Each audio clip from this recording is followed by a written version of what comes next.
चल रहा है वीडियो वीपीडीओ मामला, उसमें सबसे पहले विधानसभा में आवाज़ उठाने वाले शख्स थे भुवन कापड़ी जी, जो कि आज सर एक पूरा राज्यव्यापी मामला बन गया है। मुझे लगता है कि जिस तरीके से ये बड़ा मामला बनते जा रहा है, कहीं ऐसा ना हो कि देश का सबसे नंबर 1 घोटाला बन के आ जाए, और उसमें आपने विधानसभा में आवाज़ उठाई है। देखिए, ये सिर्फ वीडियो बीपीटीओ का मामला नहीं है, ये यूपीएससी द्वारा कराए हुए सारे परीक्षाओं का मामला है। ये उत्तराखंड के सुदूर ग्रामीण क्षेत्रों से जो बहुत कम संसाधनों में अपनी मेहनत करते हैं, पढ़ाई करते हैं, अपने भविष्य की तलाश करते हैं, उनके भविष्य को भ्रष्टाचार के भेंट चढ़ाने का मामला है। इसमें सारी भर्तियों को हमने कहा कि भाई 2016 से जो भर्तियां हुई सबकी जांच होनी चाहिए, और जिस हिसाब से ये एग्ज़ाम कराए गए 18 पालियों में एक एग्ज़ाम कराया जा रहा है, कोई 3 पालियों में कराया जा रहा है, नॉर्मलाइजेशन के नाम पे लोगों को ठगा जा रहा है, तो सामने स्पष्ट भ्रष्टाचार दिख रहा था। लेकिन सरकार ने कभी इसे गंभीरता से नहीं लिया, और मैं तो कहूँगा कि हमारे जो बेरोज़गार संगठन के साथी हैं वो सब इस पर पहले भी आंदोलन कर रहे थे, उनको सहयोग नहीं मिल पा रहा था। जब मुझे मिले तो उन्होंने जब बात पूरी बताई तो मुझे लगा कि हमारे देवभूमि और देवभूमि के युवाओं के साथ बड़ा जो है अत्याचार हो रहा है। आने वाले समय में हमारा जो है युवा कहीं ना कहीं भ्रष्टाचार के भेंट चढ़ता जाएगा, तो मामला उठाया है। और आज एसटीएफ ने जो जांच करी है, हम उस जांच की सराहना करते हैं। लेकिन सर, आप एसटीएफ की जांच की सराहना करें, 22 लोगों को उन्होंने गिरफ्तार कर लिया, लेकिन वहीं दूसरी ओर आप लोग सीबीआई की जांच की मांग भी कर रहे हैं, तो ये दोगलापन नहीं है कि एसटीएफ की बात भी आप कर रहे हैं और फिर सीबीआई की बात भी कर रहे हैं? देखिए, ये दोगलापन नहीं है, ये समझने की बात है। एसटीएफ के अपने सीमित अधिकार हैं। आज हाकम सिंह के पकड़े जाने के बाद जो प्रदेश का सिनेरियो तैयार हुआ, जो प्रदेश के हुक्मरानों के साथ हाकम सिंह के गहरे रिश्ते आज दिखाई दे रहे हैं सोशल मीडिया के माध्यम से, उनको हम ये नहीं कहते कि कोई दोषी है, लेकिन कहीं न कहीं शक की एक सुई खड़ी हो रही है। क्या जो हुक्मरान हैं, एसटीएफ उनके अंदर काम कर रही है, उनके खिलाफ कार्रवाई कर पाएगी? आज ये मामला अगर पेपर लखनऊ छपता है, चयन आयोग के अध्यक्ष कहते हैं कि भाई यूपी में इसका बड़ा सरगना बैठा हुआ है, 2 राज्यों का मामला बन जाता है, तो 2 राज्यों का जहां मामला बनता है वहां एसटीएफ के अधिकार और सीमित हो जाते हैं। इसलिए अब सीबीआई ज़रूरी है, क्योंकि मामले का पूरा पटाक्षेप हो सके, पूरा मामला खुल सके, और जो भी दोषी हैं उनके खिलाफ कार्रवाई हो सके। इसलिए जो है कि अब सीबीआई की मांग और सीबीआई जांच ज़रूरी है। और मैं तो पहले दिन से ही, जिस दिन हमने विधानसभा में ये कुछ सवाल लगाया, इस पर चर्चा करी, उसी दिन सीबीआई जांच की मांग करी थी, क्योंकि हम पहले दिन से इस मामले की गंभीरता को समझ रहे थे और इस मामले की गहराई और उसके भ्रष्टाचार को समझ रहे थे कि इसमें बहुत बड़ा ये मामला है। हाकम सिंह तो एक छोटी मछली है, इससे बहुत बड़े बड़े लोग इसमें आपको दिखाई देंगे। मतलब हाकम सिंह एक छोटी मछली के तौर पे अभी मगरमच्छ पकड़े जाने हैं, ये कहना है आपका? आपको कहीं ये तो नहीं लग रहा कि एसटीएफ सफ़ेदपोश नेताओं पे हाथ डालने में थोड़ा सा पीछे रह जाएगा? जिस तरीके से अभी आपने बात कही है, क्या यही बात आप कहना चाह रहे हैं? नहीं, मैं एसटीएफ सफ़ेदपोश नेताओं की या मैं दोषियों की बात कर रहा हूँ। उसमें जो भी दोषी हो, जो प्रभावशाली, चाहे वो सफ़ेदपोश हो, चाहे वो अधिकारी हो, चाहे वो कर्मचारी हो, चाहे वो कोई माफिया हो, जो भी है, व्यापारी हो, जो भी दोषी है उसके खिलाफ कार्रवाई होनी चाहिए। अब लेकिन जब दोषी संस्था से बड़ा हो जाता है तो फिर उसे पकड़ पाने के लिए उससे बड़ी संस्था की ज़रूरत होती है। तो जो अब सारा मामला निकल कर आ रहा है, और इसकी गंभीरता को अगर हम देखें, इसके जो है व्यापकता को हम देखें कि कितना बड़ा भ्रष्टाचार है, तो उसके लिए ज़रूरी है कि सीबीआई जांच हो। अच्छा सर, एक तरफ देखा जा रहा है सत्तारूढ़ पार्टी का नाम इस पे जोड़ा जा रहा है कि हाकम सिंह के आने के बाद सत्तारूढ़ पार्टी को लोग लगातार टारगेट करें कि उसमें से कोई हो सकता है, क्योंकि एक जिला पंचायत सदस्य इतने बड़े काम को अंजाम नहीं दे सकता। वहीं अब विपक्ष को भी घेरे में लिया जा रहा है, कहीं ना कहीं कांग्रेस का नाम भी सामने आते दिख रहा है कि हो सकता है कि कांग्रेस के भी कई सारे लोग इसमें मिले हुए हैं, मिली भगत है। सोशल मीडिया पे कुछ ऐसा चल रहा है? देखिए, सोशल मीडिया में क्या चल रहा है, और आज तो सब आज़ादी है, कोई भी जिसके विचार जो आ रहे हैं वो लिख रहा है। हाकम सिंह पे गंभीरता इसलिए है, जब पहली भर्ती में मंगलौर थाने पर उसके नाम पे मुकदमा दर्ज होता है, भर्ती घोटाले में संलिप्तता पाई जाती है, और उसके बाद भी भाजपा टिकट देती है, अपने साथ घुमा रही है। अगर आप बताइए कि राजनीतिक लोग के साथ फ़ोटो खिंचाना एक अलग चीज़ है, फ़ोटो डालना एक अलग चीज़ है। बड़े बड़े अधिकारी जिन्होंने जांच करनी है, जिन्होंने दोषियों को सज़ा देनी है वो उनके साथ फ़ोटो में दिखाई दे रहे हैं, और वो भी तब जब उन पे मुकदमा पहले से हो रखा है। तो आप इसकी गंभीरता को देखिए। अब बाद में बयान दे देते हैं कि जी हमें तो पता ही नहीं था। जिससे पूरा उत्तराखंड सुरक्षा की गुहार लगा रहा है वो खुद अपराधियों के साथ घूम रहा है, तो आप समझिए कि किस तरफ ये जो है उत्तराखंड जा रहा है। तो इसीलिए मैं आपसे ये कहना चाहता हूँ कि एसटीएफ की जांच की तारीफ अगर आपको लग रहा है कि हम दो बातें कर रहे हैं, हम दो बातें नहीं कर रहे हैं। किसी की कार्य की एक सीमा होती है, एक अधिकार होते हैं। अब जो ये मामला सामने आ रहा है तो एसटीएफ के अधिकार क्षेत्र से बाहर जा रहा है, इसलिए जो है केंद्रीय जांच एजेंसी सीबीआई की हम मांग कर रहे हैं। और हम तो पहले दिन से इसकी गंभीरता को जानते थे, इसलिए पहले दिन से सीबीआई की जांच की मांग कर रहे थे, आज भी कर रहे हैं। सर अगर एसटीएफ की बात करें, उन्हें एक और जिम्मेदारी मिल गई है। यूके पीसीएस का आपको भी मामला पता होगा, किस तरीके से एक सदस्य द्वारा महिला को ब्लैकमेल करने का ये सारा जो मामला सामने आया था, उसके मामले की जांच भी अब एसटीएफ को दे दी है। तो क्या एसटीएफ को अब दो काम एक साथ दे के मामले को दबाने की कोशिश की जा रही है? नहीं, देखिए, ये तो अब सरकार आगे आने वाले समय में पता चलेगा कि मामले को दबाने की कोशिश करी जा रही है या फिर सरकार की मंशा दोषियों को पकड़ने की है। क्योंकि एसटीएफ कोई ऐसा नहीं कि एसटीएफ में 4 आदमी 6 आदमी है। एसटीएफ अपने आप में एक बड़ी संस्था है। दो काम है तो उनमें काम करने के लिए उनके पास लोग हैं, उससे दोनों जांचों में कोई प्रभाव नहीं पड़ना।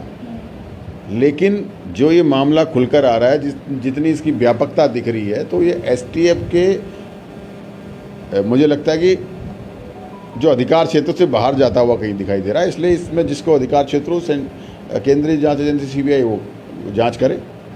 अगर सरकार की मंशा दोषियों को जेल भेजने की है तो सीबीआई की जांच करानी चाहिए। क्या कांग्रेस जो बेरोजगार लोग हैं, जो इससे पीड़ित लोग हैं, क्योंकि 2 दल अब उत्तराखंड में बढ़ चुके हैं। एक जो छात्रों का दल है, उनका कहना है हमने मेहनत की थी, अगर ये पेपर रद्द हो जाता है तो उससे हमें बड़ा नुकसान होगा। दूसरा दल वो है जो कह रहा है कि सबके सब मिले भगत हैं, न जाने कितने लोग इसकी चपेट में आए हैं, कितने लोगों को क्वेश्चंस के आंसर बटे हैं, क्या कुछ हुआ है, तो इसलिए पेपर रद्द होना चाहिए। 2 गुट बन चुके हैं, तो उसमें कांग्रेस किसके साथ है? देखिए, कांग्रेस पहले दिन से स्पष्ट है मेहनती छात्रों के साथ है। हमारी लड़ाई यही है कि एक छात्र पढ़ रहा है, मेहनत कर रहा है, दिन रात लगा हुआ है, और एक भ्रष्टाचारी आकर उसकी उस मेहनत को भ्रष्टाचार के भेंट चढ़ा दे रहा है पैसे देकर। सीबीआई जांच होगी तो दूध का दूध पानी का पानी होगा। जो दोषी है वो जेल जाएगा, जो योग्य है उसे स्थान मिलेगा। सीबीआई जांच में गंभीरता को देखते हुए सबके साथ न्याय होगा।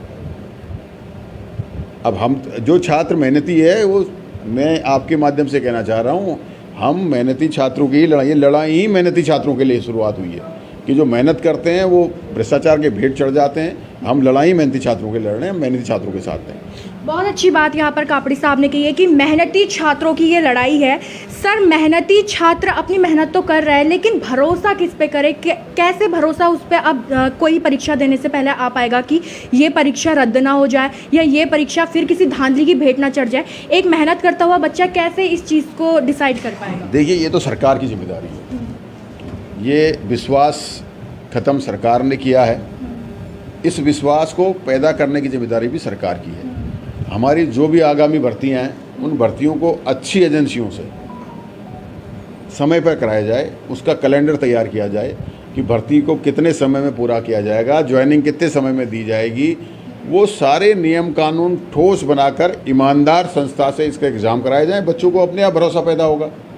अगर आज सरकार यूके के घोटाले की आड़ पर परीक्षाओं को लेट करती है तो ये सरकार क्या गैर जिम्मेदाराना हरकत होगी? क्योंकि सरकार की जिम्मेदारी प्रदेश के सभी युवाओं के भविष्य को बनाने की है। तो इसलिए ज़रूरी है कि सरकार मजबूत ईमानदार जो एजेंसी से जो है समय पर एग्ज़ाम कराए और कैलेंडर तय करे कि इस दिन एग्ज़ाम होगा, इतने दिन बाद रिजल्ट आएगा, फिर इंटरव्यू होगा, या ज्वाइनिंग होगी, तो सब समय निर्धारित होना चाहिए। हमारे यूके ने तो आज तक कैलेंडर ही जारी नहीं किया, जो परीक्षाएं करेंगी 5-5, 6-6 साल से भर्तियां सब अटकी हुई हैं। तो इसलिए ज़रूरी है सरकार की गंभीरता। अगर मैं कहूँगा तो कला वर्ग में जो एलटी की भर्ती हुई है, उसमें जियो 2020 का लगा दिया, भर्ती 2022 में कर रखी है। तो आप कैसे कर सकते हैं 2022? तो ये सब चीज़ों को जिन लोगों को जिम्मेदारी दी गई है उनको गंभीरता से लेना चाहिए। और जो कराने वाले हैं वो गंभीर तब होंगे जब सरकार गंभीर होगी। अगर सरकारी जो है कि गंभीर नहीं होगी तो ये सब चीज़ों में कभी गंभीरता नहीं आएगी। सर एक लास्ट सवाल मैं आपसे कर लेती हूँ, क्योंकि छात्रों से रिलेटेड ही है। एक और सरकार दावे कर रही है नौकरियों के, दूसरी ओर इस तरीके के घोटाले हो जा रहे हैं, पेपर रद्द हो जा रहे हैं। नौकरियों का सपना तो इस तरीके का हो गया जैसे मुंगेरी लाल के हसीन ख्वाब, तो उसी तरीके के ये ख्वाब बन के रह गए हमारे राज्य में। पहले तो वैकेंसीज़ नहीं आती, वैकेंसीज़ आती है तो घोटालों की भेंट चढ़ जाता है, फिर अगर कोई निकल भी जाए तो उसमें भी फिर कोई ना कोई घोटाला हो जाता है। ऐसे उत्तराखंड का जो बेरोजगार युवा है आखिर वो जाए तो जाए कहाँ, किससे अपने दर्द को बयां करे? क्योंकि इतने प्रदर्शन हो चुके हैं, इतने धरने हो चुके हैं, हर सरकार से गुहार लगा दिया है। जब आपकी सरकार थी उनसे भी गुहार लगाई है, जब अब भाजपा की सरकार आई उससे भी गुहार लगाई, लेकिन अब सवाल यह है कि जाएँ कहाँ, किसके पास जाए, किससे बोले कि हाँ भाई हमारी मदद कर दीजिए? देखिए, जब हमारी सरकार थी उस सरकार ने युवाओं के भविष्य को सुरक्षित करने के लिए बहुत सारे निर्णय लिए। 2013 में जो है कि उत्तराखंड ने पूरे, मुझे लगता है देश में ये कहा होगा कि संविधा में 5 साल जिसने किया उन्हें परमानेंट करने का काम किया। उस टाइम तत्कालीन मुख्यमंत्री विजय बहुगुणा जी थे, कांग्रेस की सरकार थी। जो लोग 5 साल संविधा में थे उनको परमानेंट किया, युवाओं के भविष्य को सुरक्षित किया। हमारी सरकार में कैबिनेट में फैसला लाया गया कि उपनल में जिसकी नौकरी लगेगी उसको हटाया नहीं जाएगा। अगर वो पोस्ट भरती है तो उसका समायोजन कहीं और किया जाएगा। उन बच्चों को के भविष्य को सुरक्षित किया। हमारी सरकार ने 30,000 से ज़्यादा सरकारी नौकरियां उस समय देने का काम किया, 1.5 लाख से ज़्यादा प्राइवेट नौकरी देने का काम किया। अब जिम्मेदारी भारतीय जनता पार्टी की है। भ्रष्टाचार को बचाना, संरक्षण देना, जीरो टॉलरेंस कहना और दिखना सामने आपके है। आज हम तो कह रहे हैं ना सारी भर्तियों की जांच हो। हमारी तो जो है अगर 2016 में हमारी सरकार में अगर भर्ती हुई तो हमारे जो मेंबर थे उन्होंने इस्तीफा दिया, जो अध्यक्ष थे इस्तीफा दिया एक भर्ती में, और जो है कि उसकी जांच के लिए कमेटी बनाई। आज तक वो जांच सार्वजनिक क्यों नहीं की गई? सरकार बीजेपी आगे करनी चाहिए। तो मेरा ये मानना है कि कांग्रेस हमेशा युवाओं के साथ, उनके भविष्य के साथ कैसे सुरक्षित हो, कैसे रोजगार मिले, इसको सोचती है। आज बीजेपी केंद्र सरकार में 2 करोड़ से ज़्यादा पद खाली हैं, उनमें नियुक्तियां क्यों नहीं निकाल रही है? राज्य सरकार की जो नियुक्तियां हैं उसको जो है कि भ्रष्टाचार के भेंट चढ़ा रही है। हमारे उत्तराखंड का जो भौगोलिक स्थिति है उसमें जो है पुलिस की जो भर्ती थी पहले, उनकी जो है जिलेवार जो है होती थी, आज प्रदेश में क्यों कर दी? आज जो सीमांत पहाड़ के प्रदेश हैं या जो अलग अलग जिले हैं उनको उनका अधिकार कहाँ मिल पाएगा? उनके अधिकारों को अपने पास समेट कर फिर भ्रष्टाचार के भेंट चढ़ाना, यही तो मंशा है सरकार की।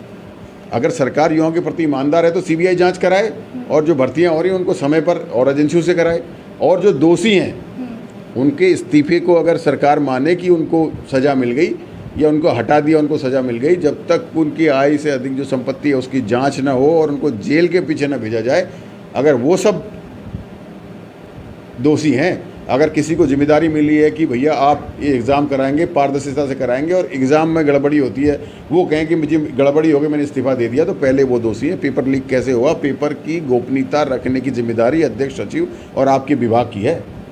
तो इसलिए सबके खिलाफ कार्रवाई होनी चाहिए। सिर्फ इस्तीफा अगर उनकी सज़ा है तो अगली बार भी इस्तीफा दे के लोग निकल जाएंगे। उत्तराखंड के युवाओं के साथ फिर छलावा होगा। उन सबको जेल के सलाखों के पीछे भेजना सरकार की प्राथमिकता होना चाहिए। सरकार की प्राथमिकता क्या होनी चाहिए ये भुवन कापड़ी जी ने बताया है।